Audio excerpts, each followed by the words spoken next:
I think that figure itself is surprising. I mean, I was just pondering over the thought when you were mentioning the figures. So, nine people versus, the 65% of the population. So that's quite huge. Yes, And I think the gap is 65 crore, no, not 65 crore. 65%, but Yeah, 50% of the people. 50%. Correct, correct. So that itself is surprising, and I'm sure there is a need to do something, and organizations like Oxfam, I'm sure, are going ahead for battling this. So Amitabh ji has over 22 years of experience as a civil society leader.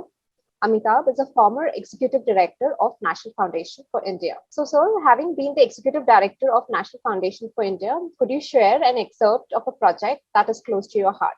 Yeah, so just as years go by, so now it's probably 25 years of working in the civil society for me. I must say that the National Foundation for India had a very, very robust and a fascinating portfolio of work. And it ranged from actually working with grassroots communities in the Northeast, actually in Manipur, and working with a school which is for differently abled people. Fascinating work. To working with children who have difficulty in their primary schools because the language of teaching is not their mother tongue in Orissa. So these children coming, and when they're being taught in Oriya, being taught. So working with again those communities in helping them overcome these challenges. So it was a fascinating portfolio across the country, working on issues of livelihood, working with youth groups, again an interesting group working in Faizabad,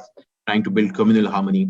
But one specific initiative that if you would ask me to highlight, I would say the idea of working on social justice philanthropy. The idea of this particular initiative was to reach out to philanthropists, have a dialogue with them. And I think, it is a fascinating conversation, a critical conversation for us to have even now across the country, in which essentially NFI was trying to speak to the philanthropist.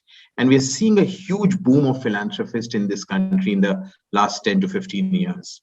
But speaking to them that in India, yes, it is important that there's poverty, there's lack of education, lack of access to health. These are pieces that we need to work on to actually trying to understand why do we have poverty?